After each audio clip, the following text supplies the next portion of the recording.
kita harus melihat berbalik kepada Pilihan Raya Negeri Melaka. Saya terus terang saya katakan, Pilihan Raya Negeri Melaka adalah merupakan ujian pertama kita di Semenanjung. Kita dah mengalami ujian di Sabah. Apabila UMNO ditipu oleh sahabat yang sepatut menjadi rakan. Sebab itu tidak ada tempat lagi untuk kita bersama-sama dengan Parti Peribumi Bersatu. Kita merasakan kita diperdaya dan kita ditipu. Akhirnya mereka melebarkan sayap mereka di Sabah. Tak apalah, tak ada masalah. Walaupun hari ini Sabah pun masih lagi dalam keadaan yang tidak menentu. Tapi di Melaka kita harus melihat ini sebagai ujian pertama untuk melihat keboleh penerimaan rakyat kepada UMNO Barisan Nasional. Sebab itu saya juga ingin mencelah kepada pemimpin MCA, janganlah demand yang bukan-bukan. Janganlah menuntut kononnya nakkan sekurang-kurangnya 3 kerusi di kawasan majoriti Melayu. Jangan. Kalau saudara betul-betul hebat, setelah anda MCA pejuang yang hebat, masuklah ke gelanggang di mana kawasan-kawasan yang diwakili oleh majoriti bukan Melayu. Di situlah baru saya katakan perkongsian kuasa. Anda menang, kita duduk bersama. Tapi kalau nak menenggik sepanjang masa, sepanjang hayat UMNO memikul biawak hidup, letihlah kita. Saya sendiri pun letih kalau begitu. Nak bercakap, nanti kita bercakap sikit, sokonglah barisan, terus kena serang. Mulalah mereka buat isu, tahulah kalau sokong dia ni macam mana kalau kita mati nanti, siapa nak pikul mayat kita, siapa nak kubur kita. Banyak isu. Dan mereka harus sedar bahawa selama ini mereka menunggang berada di bau UMNO. Berat UMNO memikulnya. Dan hari ini pimpinan UMNO Melaka harus tegaslah. Kita hari ini kita nak bagi tahu bukan hanya kepada ahli UMNO, bukan hanya kepada parti pembangkang, juga kepada rakan-rakan yang bersama dengan kita. Sebab itu keputusan Presiden UMNO untuk tidak bersama dengan PBM juga, itu adalah kenyataan awal. Dan perlu ingat bahawa apa yang dilakukan oleh tindakan Presiden UMNO itu adalah menyantuni kehendak akar umbi. Tak payahlah Tan Sri Muhyiddin kata bahawa keadaan begini memecah belahkan. Sebab itulah kita akan bertanding 3 penjuru.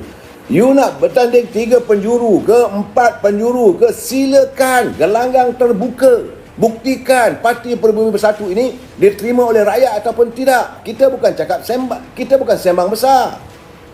Ini sembang aja lebih. Kita akan ajar Barisan Nasional. Kita akan apa kenyataannya. Saya pun malas nak ingat.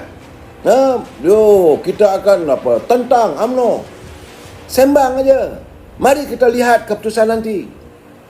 Rakyat di Melaka pun dah menyeluat. Orang datang ke Melaka naik kereta. Dia datang ke Melaka naik helikopter. Yalah, orang kaya. Dan kalau helikopter tak tahulah kerajaan punya. Kalau kerajaan macam mana? Datuk Seri Sabri kena menjawab benda ni. Benda ni akan dibangkit minggu depan dalam sidang parlimen. Tindakan anda bukannya menteri, hanya bertaraf menteri. Itu keadaannya. Rakyat Melaka tengok. What's so special? You boleh menggunakan kemudahan kerajaan seperti helikopter. Atau merasakan diri itu Perdana Menteri. Ini keadaannya masalah. Dan saya juga melihat kenyataan Azmin Ali. Dia kata bahawa apa yang dilafazkan oleh Datuk Seri Zahid Hamidi itu hanya merupakan kenyataan peribadi dan pandangan peribadi. Waklulah. Ahli UMNO dah tak nak dengan kamu. Ahli UMNO dah tak mahu dengan pihak Perikatan Nasional. Warga UMNO peringkat akar umbi tak mahu. Kami dah tolak. Itu tuntutan kami.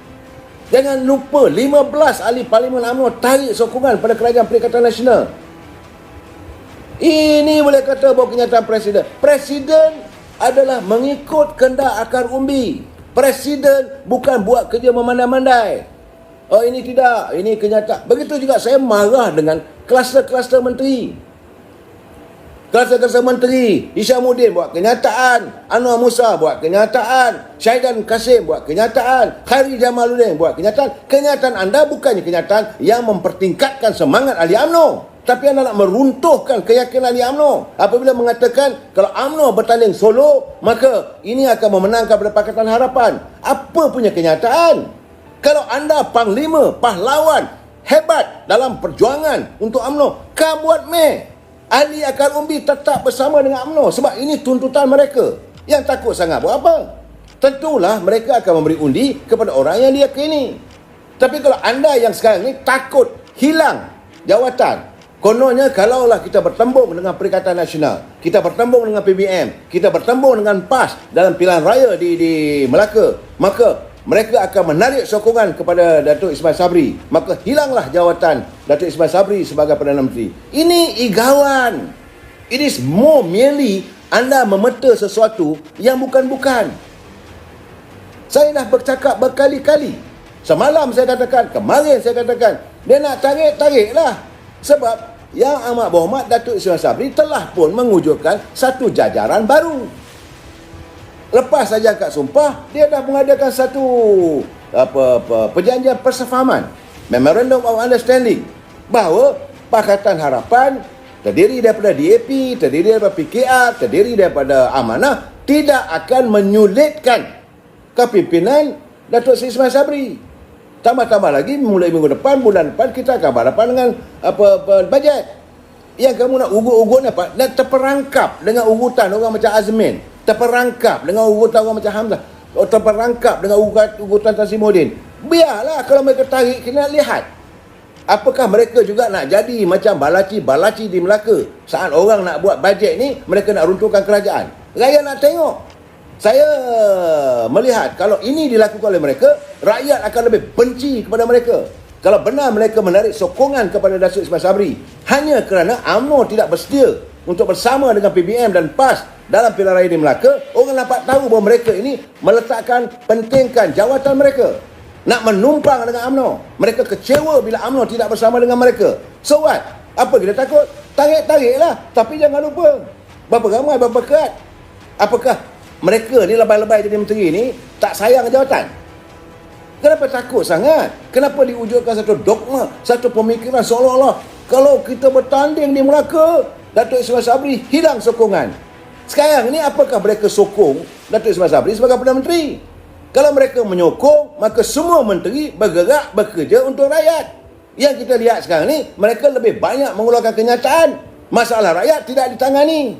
Lihat sendiri, harga barang mencanak-canak. Kalau mereka benar-benar bertungkus lumus untuk membantu Perdana Menteri mentadbir negara dalam rakyat susah, harga barang ini akan terkawal.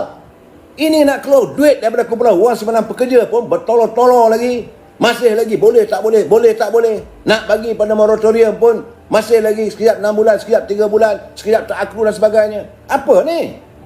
You are not the minister of Prime Minister material. Anda tidak membantu Perdana Menteri. Bagi saya kalau kadang begitu nak tarik-tariklah. Apa ada masalah? Dan jangan lupa, saya melihat pimpinan yang ada dalam Pakatan Harapan, mereka dah bagi standby. Lakukan. Mereka juga bertembung dengan kita, bukan tak bertembung saudara. DAP, PKR, Amanah juga bertembung dengan UMNO. Tambah-tambah lagi kalau berlaku 3 penjuru. Tapi tak ada pula mereka mengugut, okey, kalau kita keadaan di Melaka, kita akan tarik sokongan. No. Itu bukan sikap anak jantan. Itu sikap pengecut. Orang yang bermain dengan andaian. Orang macam Syeran Kasim, orang macam Khairi Jamaluddin, orang macam Syamuddin Hussein On, orang yang macam ini Anwar Musa, mereka bermain dengan andaian bahawa kalau gini keadaannya Pakatan Harapan boleh menang. Kenapa begitu? Apakah hanya dengan sokongan PBM kita boleh menang? Buktikan. Kita bertanding pilihan raya kecil dulu, kita menentang PBM. Pilihan raya kecil tu jelas kita bertanding dengan PBM, dengan Pakatan Harapan. Ada calon daripada PKR, ada calon daripada PBM, dan UMNO menang. Apa ada masalah saudara? Jadi kadang begini, janganlah create satu benda yang membuatkan rakyat berpino lah saudara. Saya menasihatkan kepada mereka, kluster-kluster menteri ini, lebih baik shut up. Tutup mulut anda daripada membuat kenyataan yang mengelirukan rakyat. Kalau anda melihat kenyataan itu memperkukuhkan parti, silakan. Tapi kalau anda nak membuat kenyataan itu hanya nak melampiaskan amarah, hanya takut bahawa kerajaan UMNO Barisan Nasional akan gugur, kerana tarik sokongan, itu masalah anda. Saya tengok seronok juga. Saya nak pantun saudara Dr. Datuk Ahmad Maslan. Dia kata, angin teluk mengisir pantai pokok selasih di tepi titi. Biar buruk kain ku pakai, UMNO ku kasih sampai ke mati. Ini sikap orang UMNO. Bukan dia takut. Nanti orang tarik sokongan. Pondan. Betul, saya minta maaf lah saudara. Kadang-kadang kenyataan saya hari ini ada sedikit amarah. Walaupun badan tak berani, tapi saya janji nak bagi pencerahan. Badan letih. Kemudian apa kena lagi? Kampung dikenang dalam bendang jadi tempat menulis hikayat. BN menang di Sungai Udang demi manfaat semua rakyat. Ini sikap anak jantan. Belum bertarung lagi kita cakap kita menang. Saya jangan lupa Muhammad Ali sebelum dia masuk gelanggang. I knock you down. Round 3. Itu. Kalau kita psikologi untuk kita bertanding, kita kena bukan cakap besar. Bukan cakap besar, tapi kita mesti dilihat gagah. Jangan sembang aja lebih. Oh, kalau kita bertanding begini, PH, maka menanglah. Ini kalau kita dia tidak bersatu, tidak bersama dengan PN, tak bersama dengan PAS, UMNO juga akan kalah, maka PH akan menang. Saya jangan lupa, la ilaha illallah. Kenapalah mereka begitu? Kenapa mereka diburu ketakutan yang bukan-bukan?